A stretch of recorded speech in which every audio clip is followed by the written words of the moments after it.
Hey everybody, Bandicoot Commando here, and welcome back to Munch's Odyssey. Last time, I beat the game. That's all I could say, I beat the game. What happens if we choose continue? It'll probably put me back at the, yeah, it'll put me back at Viker's suits. But yeah, I beat the game, Mom was there to witness it, and I don't need to do this level again, so we can go back to the menu. I thought there was a level select, though, unless I was mistaken. Let me just look at new game. Backstory, play the game, okay. So, yeah, I beat the game. I got the angelic ending of all things. I thought I didn't qualify for it, but yeah. And now today, I'm gonna show off the artwork. But before I do, let me look at the movies and... Oh, okay, the credits were right there and I just skipped them. I'm blind. Hold on, let me... Yeah, okay, it's weird. The way the cutscenes work is that when you press X and whatever...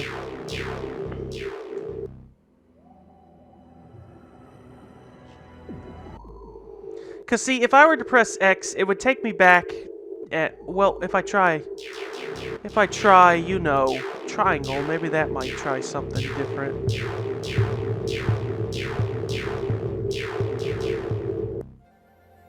Very good news, it says. I like how that cutscene is just called Very Good News. Which means the bad ending one is called Very Good, Very Bad News. So, yeah. I just wanted to check that. Yeah, that's for that. Okay. Let's check the artwork. I'm going to show artwork, and I'm also going to talk about the game's development. So, the artwork I think you unlock as you play through the game. So, here, you know, just got concept art of the introduction cutscene. The almighty Raisin in his chamber. Viker's Pharmaceuticals. Different designs for the sign.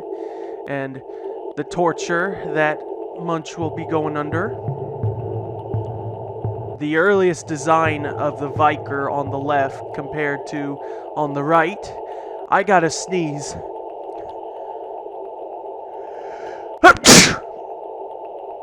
Excuse me. Also early designs for interns here. The poop chute.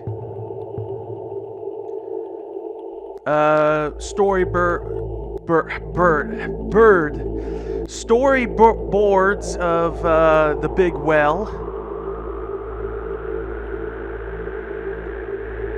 The interior design levels, probably one of the slog huts, given the logo there. Ideas and concepts for what would have been a Mudakan village. Different designs for the snoozy machines. Or snoozers that, yeah, different designs for that. Paramites. Lulu's Gabiar fun. Moolah. Fuel. Oh, it's a gas station of some kind. Scrabs. And that one on the right is a concept of some kind of something riding the Scrabs. Different designs for Mudakiv natives and warriors and shaman. Different concept ideas for armored sligs and big bro sligs.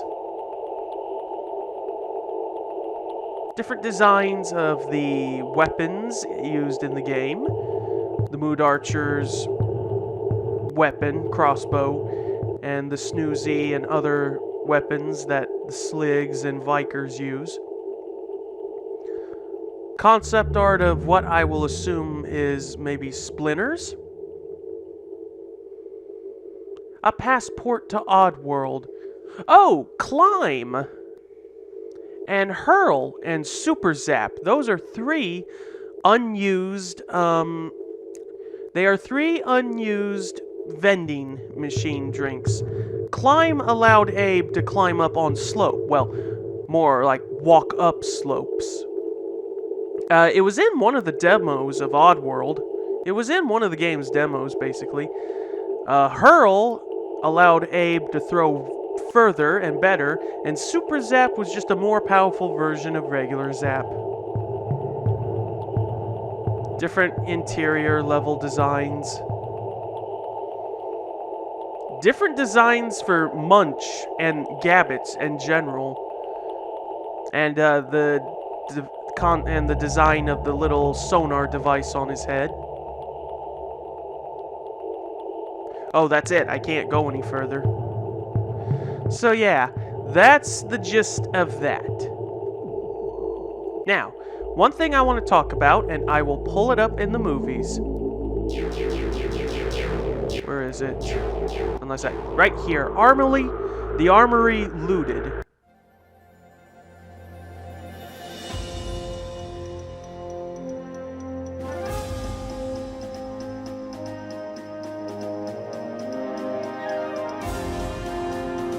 Replacement Mudokons to be hatched at Viker's Labs. The thing with that one, so this takes place right after you do the loading dock level. I'd like to believe that because Abe and Munch were meant to separate, I'd like to think that the armory was originally a level that Munch had to do because it said amphibian suspected. Munch went off to do his own thing. Munch's mission would have no doubt been that he would,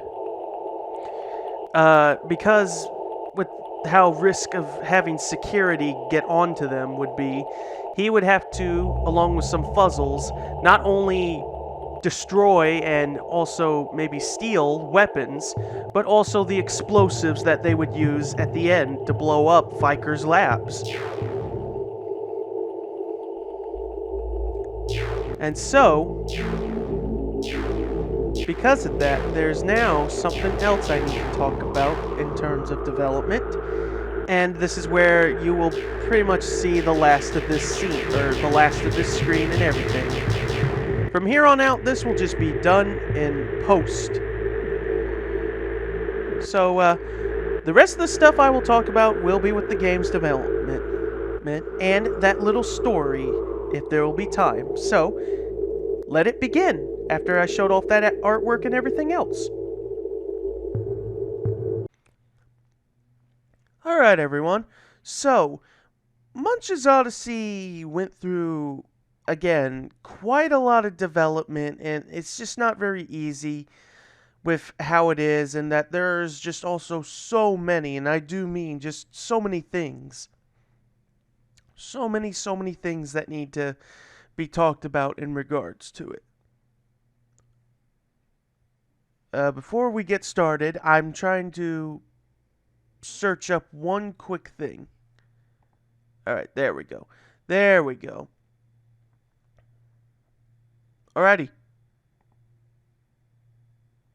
Alrighty then, let's see if I can get everything organized. I should have had everything more organized. Alrighty. Alright, I got everything organized here. Almost. One more thing. Okay. Alrighty. Now we can fully begin. Now that I got everything organized. So, a lot of this stuff that was unused and such on what was going, and of a lot of other things with Munch's Odyssey. To start with Munch's Odyssey, with its development, way back in, I believe, what would have been in the year of 1999, Lord Lanning came up with the idea of Munch's Odyssey. However,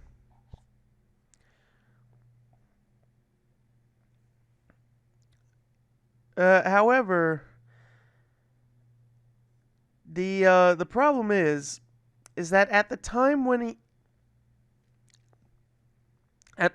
that that the game was being developed and everything, Lanning realized that the PS2, or sorry, that the PlayStation 1 would have not been powerful enough to bring his idea to life.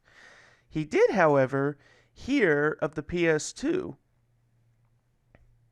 So from there, the game was on the PlayStation 2 for development, but running into problems already. Those problems were that Oddworld inhabitants were having difficulty with not only transitioning from 2D to 3D, but at the same time, they were also having trouble with the fact that at that time the PS2 was still, a lot of people were still trying to learn how to use the PS2 and such, and therefore they were just not getting it to work well. There's also the fact that the PS2, even at its earliest, in Lord Lanning believed the PS2 wasn't even powerful at that time. So, due to Oddworld's former publisher, GT Interactive, being bought and moved over to Microsoft, Oddworld inhabitants essentially decided to release the game on Xbox, since at least the Xbox had the hardware to bring the game to life. And it became a launch title for the Xbox, alongside Halo. Unfortunately, even while they were developing the Xbox version, lots of stuff was cut and trimmed for time, and the story as well. So, an idea for the story, really, and that the earliest with the story was that at the end of Abe's Exodus, in the original, should you save all the Mudokons, you get a message telling you that don't forget about saving your mother, Sam, coming into Munch's Odyssey, coming in the year 2000. Part of the main story of Munch's Odyssey would have that Abe was trying to not only rescue his fellow Mudokons and the labor eggs, he was trying to rescue Sam, his mother, who was the queen of Mudokons.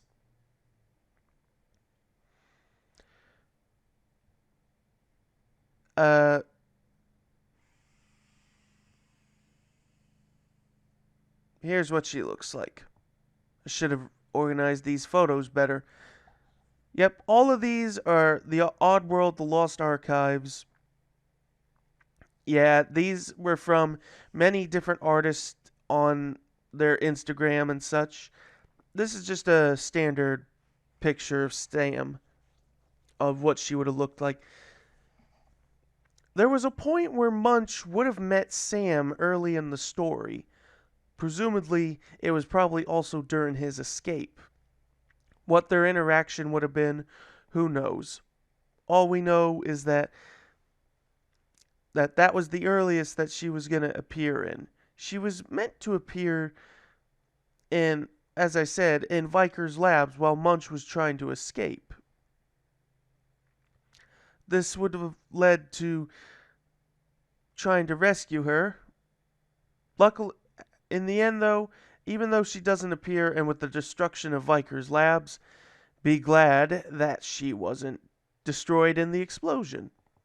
Speaking of which, here's another concept of Sam, in which, according to what that little note there says, exploring some of the sad conditions in which Sam might live, chained and alone, except for the workers around her. She seems to be cradling a baby in her arms. As can be seen in this piece of artwork, Abe stumbles upon Sam's cell, I guess you could say, and she's surrounded by Mudokon worker drones tending to her and taking her eggs. And you could also see some shrink robots. I briefly talked about the shrink somewhat back in the original Abe's Odyssey. But this is what they look like. The shrink was meant to play a bit of a different role, and that it was essentially in one of the trailers to Oddworld.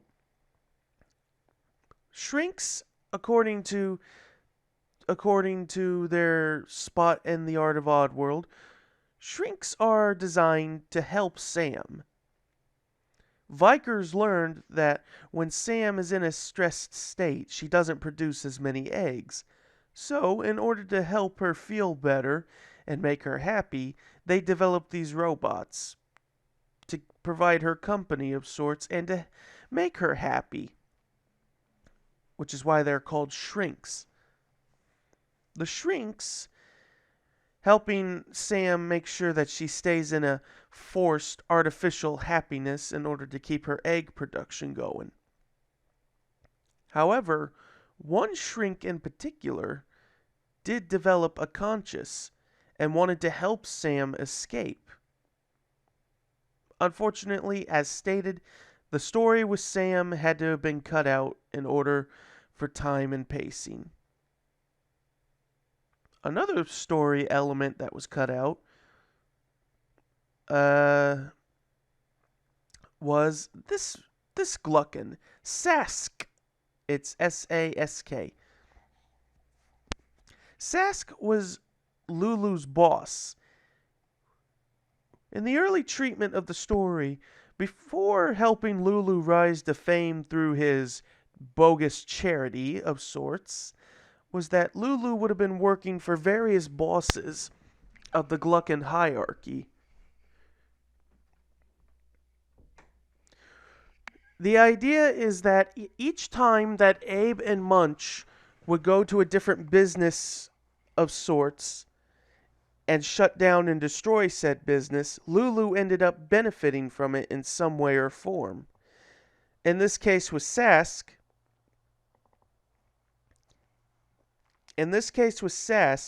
they worked for, I believe it was Splinters, and after Abe and Munch destroy both not just the company, but its machine known as the Harvester, which I'll show in a bit, Lulu would have actually been promoted because all of the wood that was produced and harvested actually ended up doing well for him. So from there, Lulu gets promoted. And as I said, I'd show the Harvester. And here it is. The Harvester is just a big old machine cutting down trees. Looking at it, I do believe that it did sort of come back in a roundabout way and being used.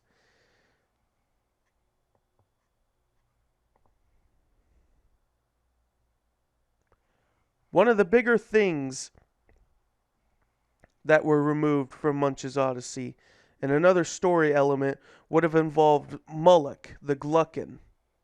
Moloch was meant to have returned in some way or form, and one of the big ways would have been having to face the charges placed on him in response to the potential destruction of Rupture Farms. As seen in this concept image, in what is possibly meant to be the trial, not only is Moloch facing Lady Margaret, the Queen of Gluckins. Moloch being on trial for the destruction of Rupture Farms, Soulstorm Brewery, and just the failure to contain a Mudokon uprising. Lots of charges placed on him. This was also meant to have been in Abe's Exodus, but again, time constraints and such prevented both instances of being used. This would have also been Lady Margaret's first full appearance. Here's some more concept of her. Even if Lady Margaret couldn't appear in full, there's one piece of concept I'm glad they didn't go with. So, the original idea of the bad ending of Munch's Odyssey, should I say the surgery procedure of Munch having his lungs removed. The original idea, well, let's just say this. Instead of having his lungs removed to be placed in Lady Margaret, this would have happened.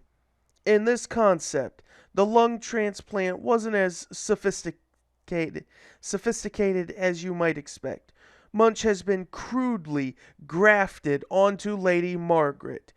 Very, very horrific image here of poor Munch having to be grafted onto Lady Margaret and sharing his lungs with her, and just not only having to see that ugly mug, but also breathing in the smoke fumes. Thank God they did not go with this, is all I could say. Speaking of Munch, and now that I'm more or less done with story elements, speaking of Munch, though, much like Abe and Skrill, Munch was meant to have his own transformation, as seen here. According to Lord Lanning, the big version of Munch here was called Roid, R-O-I-D, like Noid, but with an N, or with an R. According to Lanning, this form would have been triggered if you had Abe slap Munch too many times. I think it was meant to be more of a gag to punish you for being mean, but if it was meant to have been used in a way, that would have been interesting. Would have been interesting to say at least, to set you on your enemies. In which, with enemies, there's a lot of cut enemies in different shapes and forms. One of these enemies I will show are sligs here.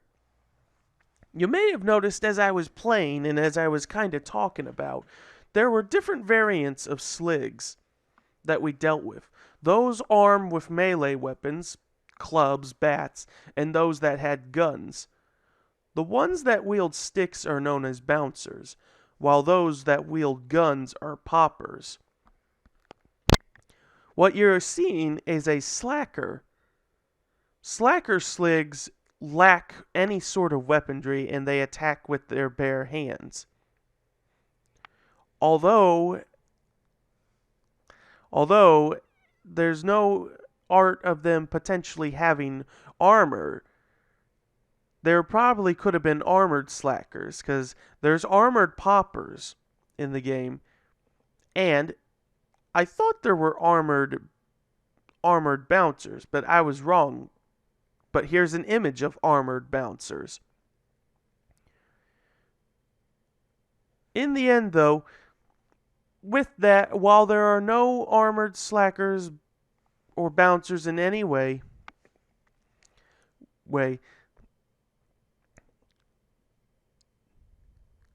another unused enemy of sorts, can't really call it an enemy, are the Quintos. The Quintos are a race of creatures that, according to the information, they live up in the mountains. All they doing is climbing and worrying about things being placed on their heads. At one point, the Gluckins found these creatures and they took them in, and from there, they used them as a way to carry around Lady Margaret on her little throne. And I think they sort of act as her bodyguards as well. According to Alf, from Alf's Tea and Alf's repost and tea, or just ask Alf, if you will. Mudokons want to save them, but unfortunately, they're not fully sure if they are wild animals or if they are essentially sentient beings. Alf merely sums it up that whatever they were in the wild before they were captured and enslaved, it's all gone now. Another enemy were skeeters. They were these large, flying-looking mosquito creatures. Very scary looking. And very painful with that proboscis.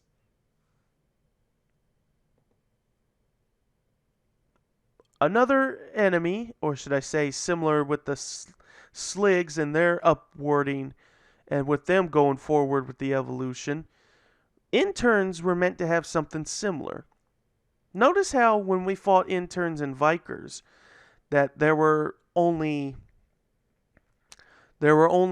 unarmed interns and interns armed with guns, snoozies, but no melee weapons? Well, we have shock rockers here. Stupid thing. Sorry, my Google notification thing scared me. Shock rockers are basically interns wielding, well, shock rocker clubs. They're basically electrified batons. And there is an armor variant of them as well. Again, similar to the Slacker Slig and the Armored Bouncer, these never appeared in the game, but these images are actually from the game's manual, meaning that they got that far into development before they were removed. While the Shock Rocker enemies themselves did not make it into the final game, the Shock Rocket Club on itself as an object would actually make it in Oddworld Soulstorm to be used by Sligs. And also, there were a few other Sligs wielding other weapons that were meant to have been in Munch's Oddysee, but they actually ended up appearing in Oddworld Soulstorm. So, in a roundabout way, some cut elements from Munch's Oddysee kinda found its way into Oddworld Soulstorm, ironically. Speaking with Viker's Labs, another part of the story that I actually forgot to mention was an idea that the almighty Raisin would have been captured by the Vikers and experimented on. Poor guy, and very horrific to look at too. With more enemies that were removed and part of a story element, one such would be Chroniclers. Chroniclers were basically related to the Gluckins in a sense, in terms of species in a way. But what made them stand out and different is that while Gluckins are industrialists, and that Vikers are doctors and scientists, Chroniclers would have been more along the lines of being lawyers and accountants and clerks and stuff like that. A Chronicler would have served as Mulloch's attorney during his trial with Lady Margaret, so they had a bit of a nice role in that way too. And as I said, they appeared as enemies, but they ended up being cut as everything else, so far as I'm trying to explain. Not only were enemies cut, but even just certain creatures and, for background reasons. These creatures would be Meadles. Meadles are these beetle-like creatures that really were just there for background. This is a larva, what they look like as larvae. Meadle larvae would have been experiment creatures at Viker's Labs, giving you more of an incentive to save them. This is what a Meadle looks like, all fully grown. Not very adorable looking. They might have been aggressive too. However, unless I don't have it on here, which I don't.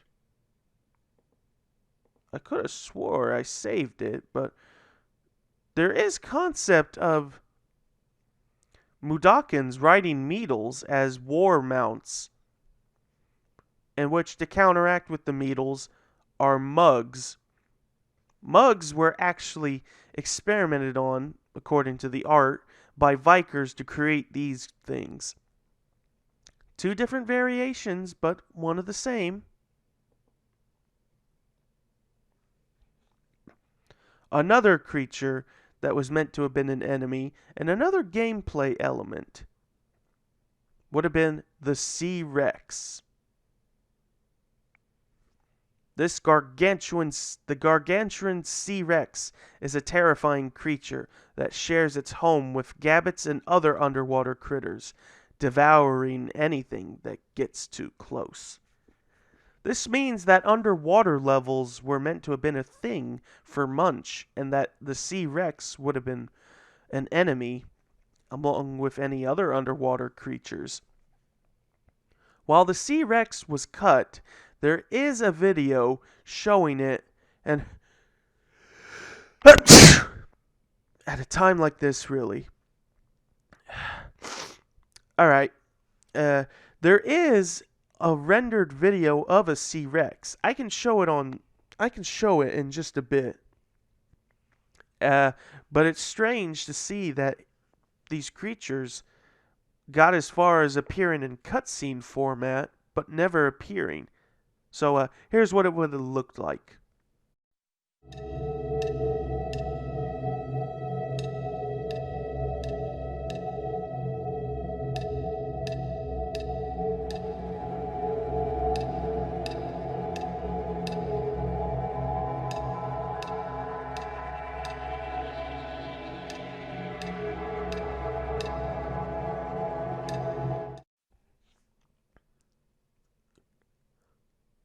With that, after that, yeah, a lot with so many things that were cut from Munch's Oddysee. It just would have been an interesting thing had a lot of these things stayed in the game. However,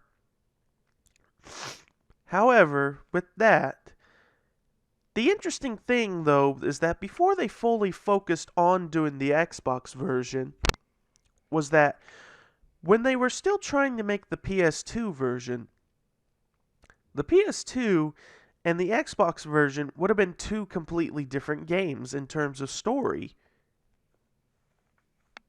Whenever this was intentional or if it had to do with time constraints, I think the idea would have been was that you play one version of the game and then you play the other to get the full story, more or less. Good thing they didn't go with it. With that, I think that's all the development I can talk about with Munch's Oddysee. Now, there is one thing I'd like to share.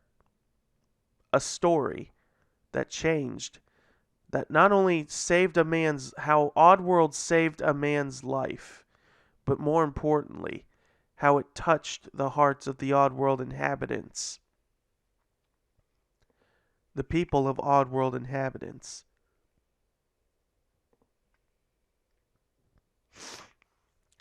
This is Alfred Gamble. He was a fan of the Oddworld series and became a fan in gaming in general.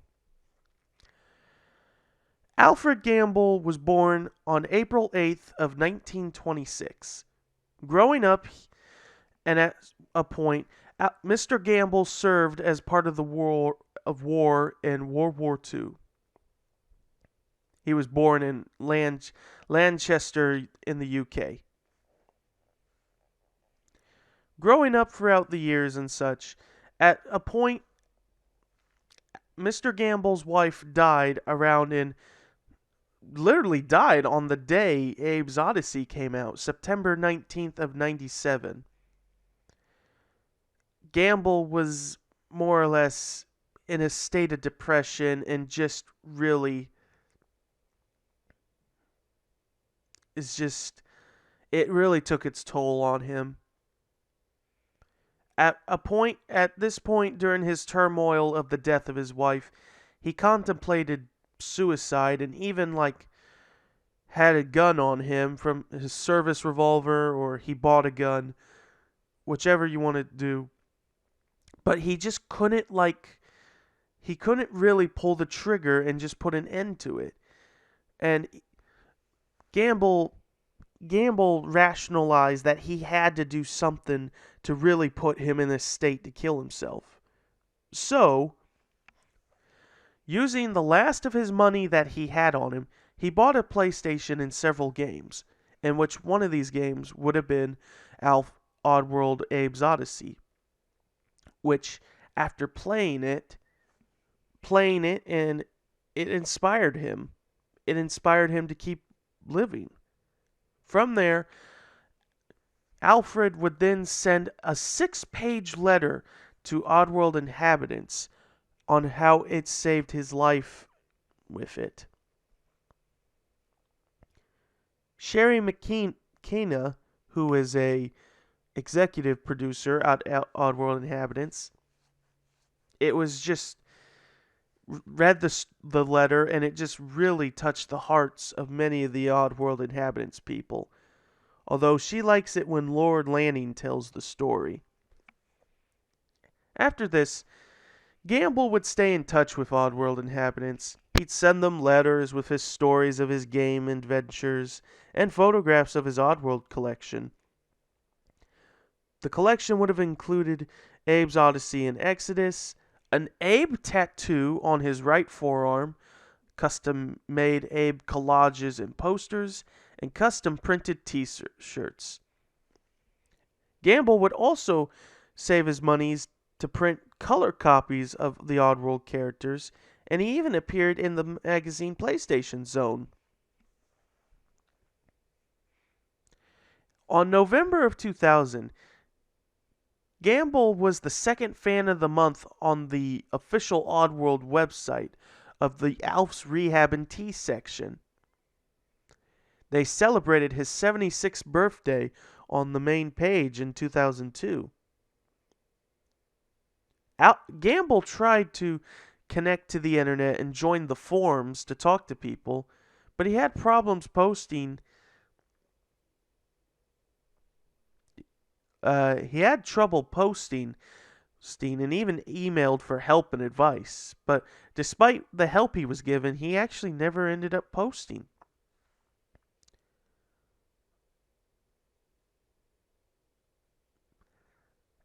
Around it later in his life, in his later years, Gamble, though, had to go in and out on the hospital a lot. And on January 8th of 2006, Alfred Gamble finally died at age 79.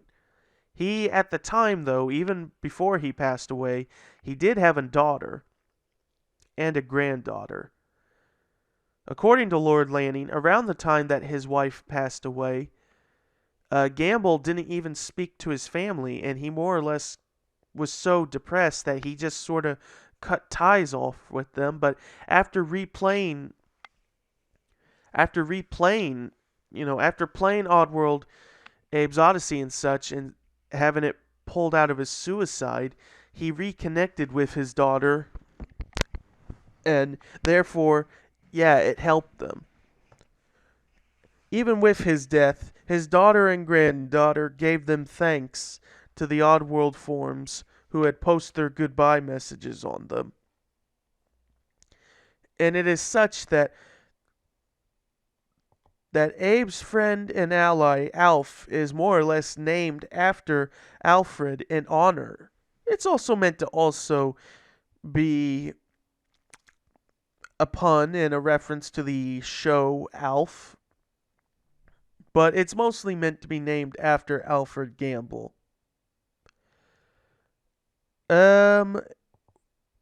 With that, I think I'm gonna more or less stop here with this. I've had enough stories and talking for one night. Well, not so much as a night. It's not night or anything, but still, I've had enough talking for the time being. So, before I fully end it off, two things I want to say. Actually, three things.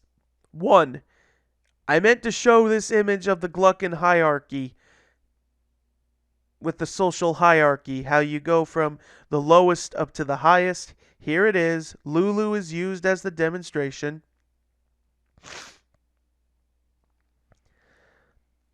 Second would be how back in the previous episode, I wanted to mention I never mentioned why when I wanted to say why exactly that when why I like that small moment when Munch thanks Abe for helping him. And that is it's because according to Lanning explained that while the Mudokons respect Abe for his status and for what he is doing, nobody has never really taken the time to properly thank Abe for all he has done and show any form of gratitude or appreciation. Big Face did at least thank Abe in Abe's Oddysee, but it's hard to hear him due to the crowd chanting his name, so therefore Abe probably didn't even get to hear him. And so it's just a really small touching moment with that sort of thing. And the final thing I can only say is for what's next on the list of games. You'll see. You'll see. And actually, I also wanted to briefly touch on the idea of Munch's Oddysee either getting remade, remastered, or whatever. I believe Lanning did state that while they currently are trying to work on whatever the next thing is, which they won't say, he did say how it probably will not be a remake of Munch's Oddysee, but he did say that because people love Munch so much that they will try that they may have him appear in some capacity in the future. But for now, because of the way that Oddworld Soulstorm is going, who knows? Who knows? Maybe they might remake Munch's Oddysee, maybe they won't. Whatever they do, and if Munch reappears, I'll be there when that day comes. So, yeah, that is it. And I will see you guys in the next one.